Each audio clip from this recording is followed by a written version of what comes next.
উত্তরবঙ্গে এই প্রথম স্টেট লেভেলের যুব উৎসব 2024 অনুষ্ঠিত হল। মঙ্গলবার কোচবিহার উৎসব অডিটোরিয়ামে এই উৎসবের উদ্বোধন করেন কেন্দ্রীয় স্বরাষ্ট্র দপ্তরের প্রতিমন্ত্রী নিশীথ প্রামাণিক এবং তার সাথে উপস্থিত ছিলেন বিজেপির জেলা সভাপতি তথা উত্তর বিধানসভা কেন্দ্রের বিধায়ক সুকুমার রায়, মাথাভাঙ্গা বিধানসভা কেন্দ্রের বিধায়ক সুনীল বর্মন সহ বিশিষ্ট সম্মানীয় ব্যক্তিরা।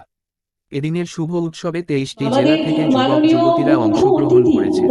এ বিষয়ে স্বরাষ্ট্র প্রতিমন্ত্রী জানান, প্রত্যেকবারই রাজ্য স্তরের যুব উৎসব অনুষ্ঠিত হয়ে থাকে। এবার প্রথম কোচবিহারে রাজ্য স্তরের যুব উৎসব কোচবিহারে অনুষ্ঠিত হচ্ছে।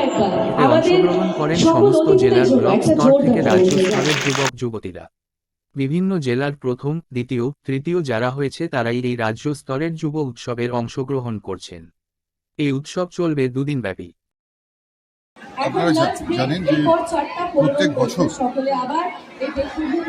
আমরা একেবারে ব্লক স্তর থেকে শুরু করে জেলা স্তর থেকে শুরু করে রাজ্য স্তর পর্যন্ত NYKS এর পরিচালনায় কেন্দ্রের পরিচালনায় প্রত্যেক বছর যুব উৎসব হয়ে থাকে। ঠিক প্রতিবারের ন্যায় এবারও যুব উৎসব হয়েছে এবং যুব উৎসবের যে রাজ্য স্তরের প্রতিযোগিতা সেটা এবার কোচবিহারে হচ্ছে দুদিন ব্যাপী, আজ এবং কাল। একেবারে যারা রাজ্য স্তরে বিভিন্ন জেলা থেকে যারা জেলা স্তরে প্রথম দ্বিতীয় হয়েছে তারা এবার পার্টিসিপেশন করেছে এবং বিভিন্ন রাজ্য থেকে ছেলেমেয়েরা প্রতিযোগীরা এসছেন।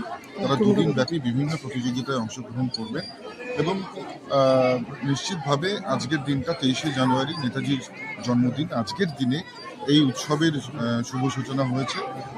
এটা আমাদের জন্য সত্যি অত্যন্ত আনন্দের এবং কোচবিহারে এই সর্বপ্রথম, উত্তরবঙ্গে এই সর্বপ্রথম যুব উৎসবের রাজ্য স্তরের যে প্রতিযোগিতা সেটা হচ্ছে।